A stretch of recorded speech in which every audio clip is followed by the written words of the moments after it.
ng pinagsanib na puwersa ng PDEA Child, South Cotabato Police Provincial Drug Enforcement Unit at Coronadal City Police Station ang tinatayang 102,000 halaga ng hinihinalang shabu matapos ang isinagawang buy-bust operation na nauwi sa engkwentro sa Purok Punta, Barrio, Barangay Mabini, Coronadal, South Cotabato.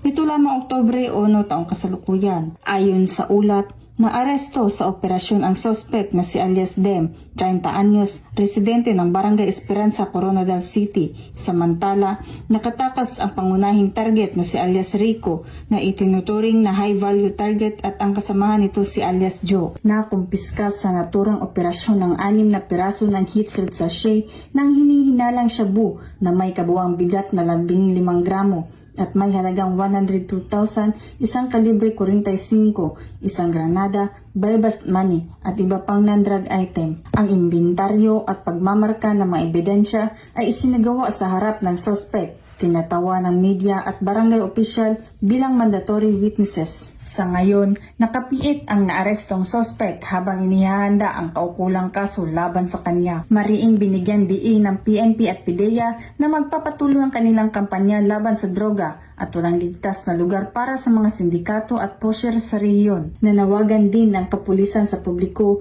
na makipagtulungan at magsuplong ng impormasyon upang tuluyang masugpo ang salot na illegal na droga sa ilalim ng bagong Pilipinas.